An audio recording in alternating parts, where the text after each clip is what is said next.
Hello, I'm Nito Cobain. Welcome to Side by Side. My guest today is one of North Carolina's most influential leaders in the restaurant and hospitality industry. She leads a family-owned company and has helped it become a regional powerhouse. USA Today says this company serves the best fast food breakfast in the nation. In doing so, she made sure to keep intact the company's at-home feel, and it attracted customers ever since 1966. Today we'll meet Kathie Niven, the CEO and president of Biscuitville. Funding for Side by Side with Nito Cobain is made possible by... We started small, just 30 people in a small town in Wisconsin. 75 years later, we employ more Americans than any other furniture brand. But none of that would have been possible without you. Ashley, this is home. For 60 years, the Bud Group has been a company of excellence, providing facility services to customers, opportunities for employees, and support to our communities. The Bud Group, great people, smart service. Coca-Cola Consolidated is honored to make and serve 300 brands and flavors locally. Thanks to our teammates. We are Coca-Cola Consolidated, your local bottler.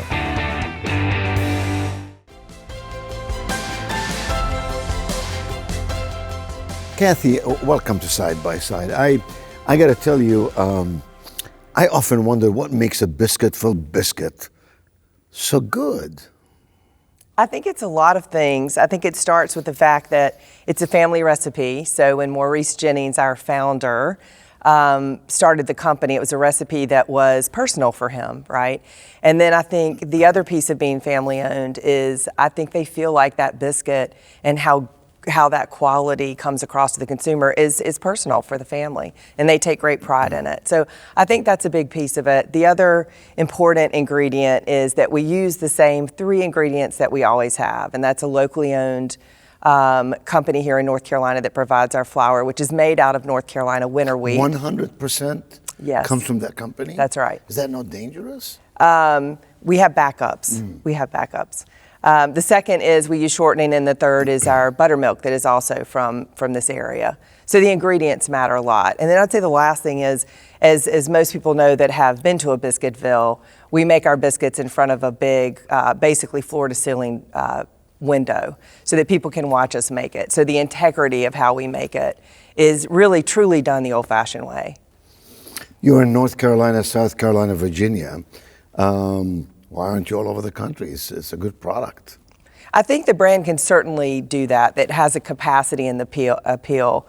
I think the family has always been committed to making sure that the culture of the company is in each one of the restaurants, and that just takes time to build. And I think it's more about making sure that we go slowly enough to make sure that our processes are appropriate, the culture is appropriate, and meets the standards of the company. So Biscuitville is a 100% family-owned. It's not a franchise, a license-based business. That's correct. Every restaurant is owned by the family and run by an operator who works directly with them. Yes. And how many people does it take to run one of the restaurants? It depends on the volume of the restaurant, but on average, I'd say about 35 people are employed. We have restaurants with as many as, I'd say, 50, 55. The restaurant is open, every restaurant is open the same hours? Essentially, 5 to 2. From 5 in the morning till 2 in the afternoon? That's right. And obviously you've done extensive research to find out that's when the traffic comes in and so on. Do you deliver? Not yet. A lot of, I interviewed on the show the CEO of Domino's Pizza. We talked about how they began with a 30-minute promise and then they changed things. But a lot of families now are used to deliver, right? And businesses. Kathie, tell me about your own background. You've had an extensive background in the business, in the sector, I should say. Where did you start, and what was your first job? As soon as I graduated from college, I had spent the last 4 or 5 years really preparing for law school. So I came out of college doing an intern with the district attorney in Graham, North Carolina. And on the side, a friend of mine had just purchased a defunct Arby's in Graham. And so she had asked if I'd come help her on the weekends. I thought, well, I have a communication minor, but I don't know how much I can help you. And she didn't know very much. I didn't know very much about the industry, which was sort of the magic. We just, everything was possible for us. So my father had said, he had been encouraging me to look outside of the legal industry and thought there might be a better fit for me. So with a little bit of that and encouragement from Nancy Allison was her name, I ended up staying for an extra year, and then before I knew it, it was 7 years, and we built those 2 restaurants to $1.5 million restaurants, which in Arby's is really a high volume unit. So give us a range. What does I'm guessing now, but I suspect the Biscuitville does $1.5 million to $2 million store in gross revenue a year. Would that be accurate? Yeah, our average is about $2 million. $2 million? And we have a few that are doing over $3 million. Is there a standard for that kind of business to say you got to make X dollars in revenue to support that operation? No, there's not. I mean, there's no sector standard. There's really not. There are a lot of the top 10 that are probably at $1 million a year average, and you just have to sort of build to that. So your labor model and your facility investments. So really one of your, I suspect that one of your biggest areas of focus is people. Your business is dependent on, yes, the recipe, yes, the flour, yes, but people. People make it or break it. People who know how to make the product, but people who know how to deliver the product. What is it that you do to ensure that A, you attract the right people, train them, educate them, retain them? I think one of the most important things that the brand has focused on since 2014, when we did the full rebranding project, a big component of that is how do we attract the talent that get us where we think we can go. And I think most of the people that are coming to Biscuitville find that it's a place where we have agreed and spent years on this. We have agreed on our values, and that came from the inside, not from top down. And in addition to the values, which we really looked at that as who would you want to work beside? What traits do they have? We added something recently in the last 5 years called cultural norms. And they keep moving and morphing. And those are just specific ways in which we treat each other. And so the agreement is you can come from any background, you can be anybody, and as long as we can agree on these basic norms, you're going to love it here. I see. And if you're not willing to do that, you're not going to stay very long. And we preach that from day one. I travel in every new unit. I spend time with the folks who are coming in. You do it personally? Personally. I've only missed one. Wow. Where we go through each one of the norms and basically really earnestly let people know that if you're not interested in abiding by these norms that the company has set up as a people, you're just not going to have a good time here. And that works. Give us an example of a couple of those norms. Treating people with respect is a big one. I mean, that's an obvious one. But one of the norms that takes people by surprise, that they turn out loving, is the concept of it's the communicator's role to communicate. So I can't just yell something across the restaurant at you, and then when you don't do it, it's your fault. It's my fault. So making people accountable for getting what they need by asking the right way and effectively is a really surprising norm that came up from the people in the organization that has really made an impact, and we have 19 of them. And so they're very similar to that sort of sentiment. I mean, Kathie, you make it sound easy, but it's a very difficult thing to do, to run a business like you're running, where you have to attract, forgive me if I misstate it, but a certain level of employee who is going to make a certain level of income, by definition, otherwise the formula doesn't work, the business formula would not work.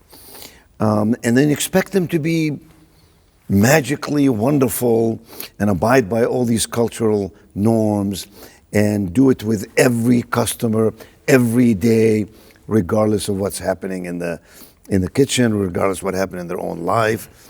That's a very difficult thing to pull off. I think that's the magic sauce, though. That is the secret ingredient. I was in Columbia. We're opening a restaurant next week, and I was with that team last Thursday.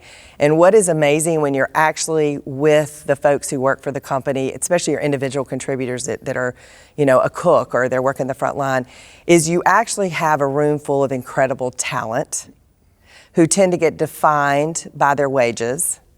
and you recognize that almost everybody in that room, if given an opportunity, has the opportunity to go as far as they want to go. So it's kind of understanding why they're there and what motivates them. Oh, manager, absolutely. Become an operator, etc. Absolutely. And when I have my training session, one of the things I really focus on is why are you here? Are you here because it's easy and you can walk away from it and not have no worries? Or are you looking for a career? Are you looking to be developed to go somewhere else? But just having that conversation with them makes a huge impact, and you'll find that there is a lot of ambition and a lot of talent that doesn't get tapped because sometimes, to your point, sometimes there's just this element of disregard because they've chosen a profession, which is interesting because a lot of other people making the same wage aren't treated that way. So it's also a paradigm we try to dispel I think it has a lot to do with your own family-oriented. I think that resonates with people too. The whole notion versus being a large corporate entity based heaven knows where. Kathie, you're competing with a lot of other food, I call them chains, whatever you want to call them, businesses. I mean, some of them have 15, 20, 30, 40,000 units out there. It's not like Biscuitville is in a world by itself. Down the street from you on the left, down the street from you on the right, there are other people trying to take your customer, trying to take your employee. Your price points, I suspect, are to some degree influenced by the market conditions. And here we just came out of COVID and all that, and people seem to have reoriented the way they want to work, where they want to work, how hard they want to work. You make it sound doable and relatively easy, but I think you're doing some other things that are making you successful. I think, going back to being in Columbia last week, people love to be part of something great. They want to be part of something important. And I think one of the things that Biscuitville is able to offer is the fact that, one, there's so much accessibility, so there's a lot of trust in that. They can pick up the phone, they can call. You mean on the job? Anybody. Oh, absolutely. I mean, the corporate office is accessible. I'm accessible. Oh, I see. I see what you mean. But I think I think that makes people recognize that they're working for real people who care about them. I see. I think the second piece is they all buy into the concept of locally sourced ingredients. And that's special, and that's something that they don't. Pride. It gives them a lot of pride. And we talk a lot about the families who provide the food for us and how grateful we are for those families and how they prepare their food and how they take care of the environment and the communities that we live in. And so I think when you can genuinely build factors into your business that people can relate to and they care about, they become part of that plan, which is another big piece for us, is we really try to include our entire community in just about whatever we do by sending out surveys and skip-level interviews, which I try to do every year, so they feel heard as well. Yeah. And I think those little things really add up and make a difference. Are you insulted or are you okay when people say you're in the fast food business? I think it's the category we're in, but I will say that... You accept it. We accept that. When we were rebranding in 2014, one of the things that we do internally is we've sort of rebranded the category to what we call quick casual. And so when we're training, when we're talking to new employees, one of the things that we really focus on is if you were to take casual dining, so your Paneras, your sit-down sort of mid-tier restaurant level, we consider ourselves that type of quality and brand with a drive-through. And so we really try to dispel this paradigm that the category of fast food means inherently that there's some quality issues or there's shortcuts being made. And I think the company and the family have done a really great job of offering true, locally sourced, hand-cooked, griddle-cooked. All of our sauces are made in-house. that you can do all of that and still serve When in you an say all the environment with sausage is speed. made in-house, what does that mean? It comes in We make large Italian dressing thing- from scratch, right? Buttermilk. sauces, right. I thought you said sausages. Oh, you well, got that my would be attention really there. interesting. I wanted to know more. So Kathie, there's a joke that we, the consumers of the country, use. We say there's nothing fast about fast food, right? You go and you stand in line forever. How do you manage that piece of it? When COVID hit, I think that's when we really recognized that speed, we'd always been a speed company. I mean, it's important, it's breakfast, right? Everybody's late. Nobody leaves home an hour early for work, right? So we're always dealing with consumers who are in a hurry and they have very high expectations, and being late is a problem. So that's a condition of being in the breakfast business that we take very seriously. We want to be convenient and we want to get people there on time. So investments like double drive-through. So every restaurant we build now, and I would say well over 60% of them will be double drive-through, which has helped a lot. But it's just a big focus for us, and we spend a lot of time making sure, how do you combine a hand-cooked, griddle-cooked egg that is cracked on a griddle and get it out the door in 90 seconds and make it the way you want it. And there's a real process and formula there that works. Is there a standard that says from the moment the car comes into the driveway or in the drive-through area till the moment they leave, it's got to be under X minutes? 90 seconds is a standard. What is it? 90 seconds. 90 seconds. But now, if you're behind 10 cars, obviously Yes. it's going to be a little bit different. It's based on how many cars. Yeah. But. How does the kitchen manage that? How do you predict, there are 10 cars back there, every person wants their biscuit differently and they have their own requirements. It just fascinates me how that system can keep up with all these demands. It's a lot of talent. It goes back to sort of our earlier conversation. It takes a lot of talent to do what a lot of the folks in the kitchen are doing.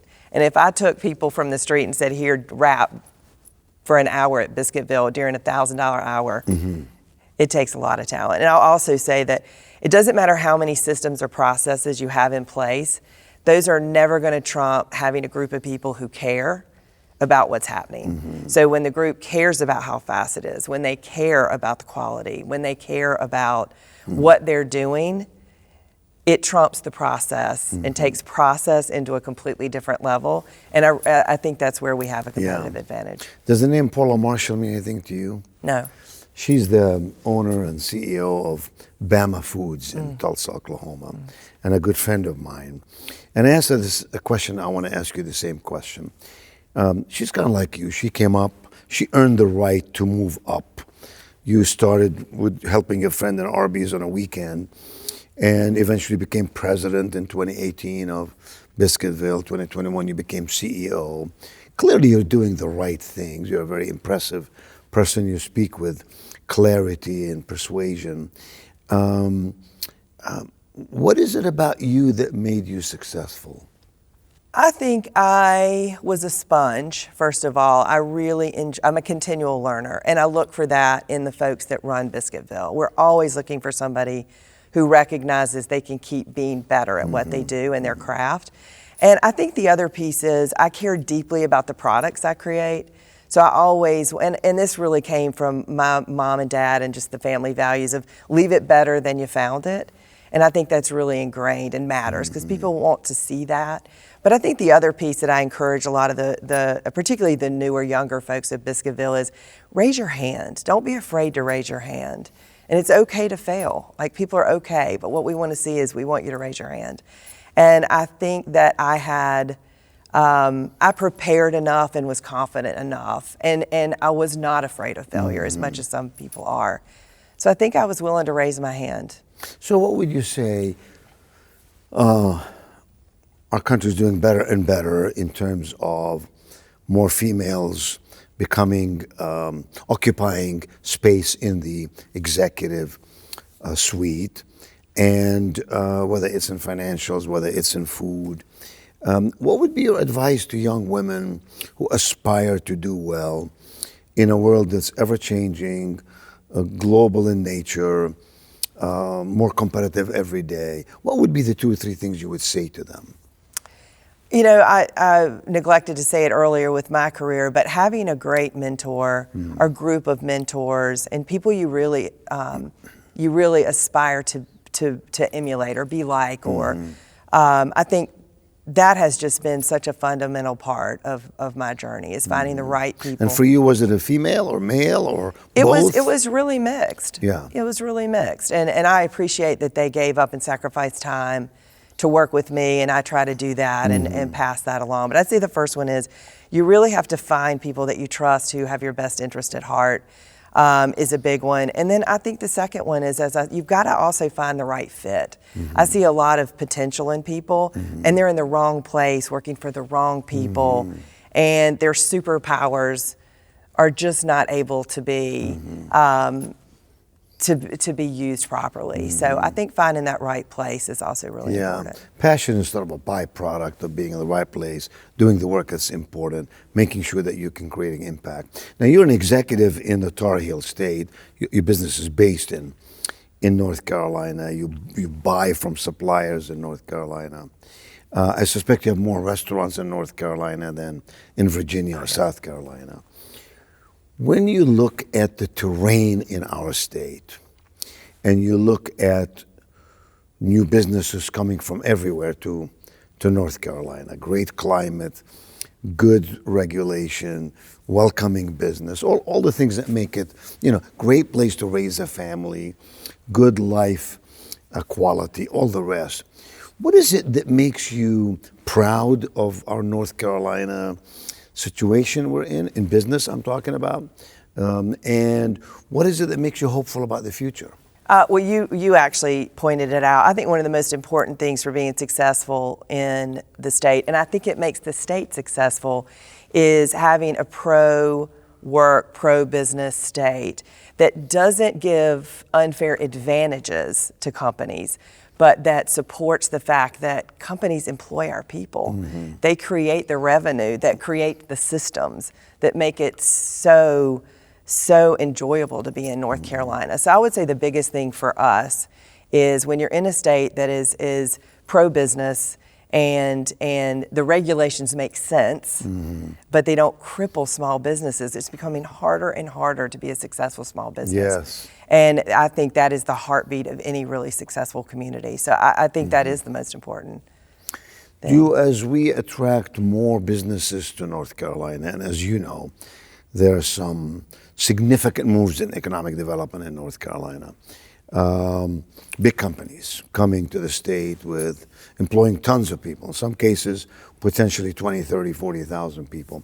Does that make your work, on the one hand, that's good for you, it creates a bigger customer base that can afford your product and so on. On the other hand, it competes with the human resource part of it. It's sort of a dual-edged sword for us, and not just us, but anybody that's operating currently in the state. It is exciting just to have the growth, right? But there are some resource limitations and workforce limitations that we're going to have to figure out how to keep up with that. And for us, being an hourly wage at the restaurant level predominantly, it's also exciting to see opportunities for some of those folks to have these opportunities to move up in other industries.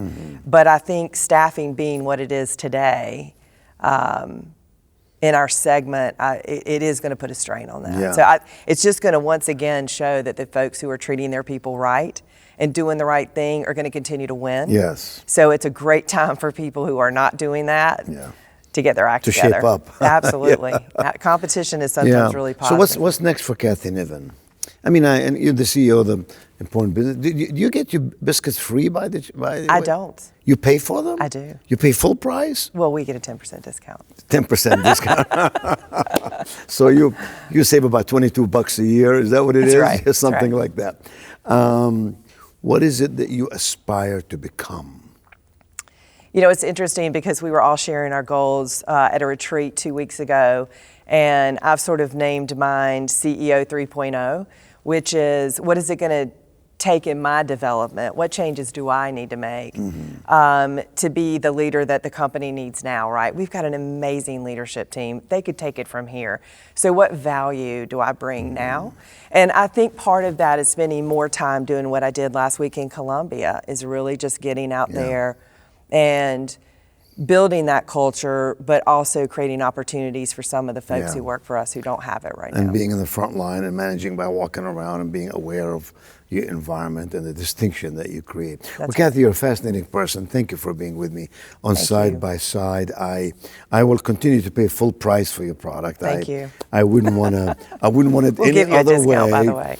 And I'm going to watch that 90-second to see if I get in there 90 seconds. Count it. Or 120. You'll hear from me for They're 120 very proud seconds. of it, so I look forward to hearing. Okay. Thank you, Kathie. Thank you.